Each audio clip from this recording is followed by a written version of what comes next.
Il-Prim Ministru Joseph Muscat jammetti li l-poplu jistenna ħjar dwar il-każ tal-isparatura mix-xufier tal-Ministru Manuel Mallija. Joseph Muscat għal dan f'diskors li jilħad tagħmel fiċ-Ċentru Nazzjonali tal-Burista. Dan huwa gvern li jifhem, jaf li l-poplu jistenna aħjar minn kull wieħed u waħda minna. Dwar dan il-każ, Joseph Muscat qal li se jkun qed jippubblika r-rapport tal-bord tal-inkjesta, waqt li qal li jieħu pjaċir li l-ġurnalisti saqsuh mistoqsijiet diffiċli u li hu jatem biex jirrispondi. Joseph Muscat ma qalx li fl-aħħar ġimgħat ripetutament ħarab milli jwieġeb mod dirett għad-domandi ta' dan l-istazzjon brabta mal-każ ta' Manuel Mallija.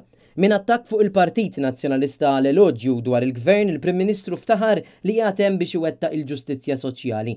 Għal darb'oħra Joseph Muscat ftaħar bil-bejħ ta' terz tal-Anne Malta lill-kumpanija Ċiniża u kellu dan xi jgħid dwar il-prezz tal-petrol u d-diesel f'Malta. Il-prezz tal-petrol u d-diesel f'Malta huwa orħos mill-leverage li hemm bħalissa fl-Ewropa.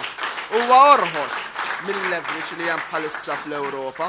Tkellem ukoll id-Deputat Prim Ministru, Ministru tal-Affarijiet Ewropej, Louis Grech, li wiegħed li l-Prim Ministru Joseph Muscat fil-każ tal-isparatura mhux se jaħrab mir-responsabbiltà tiegħu.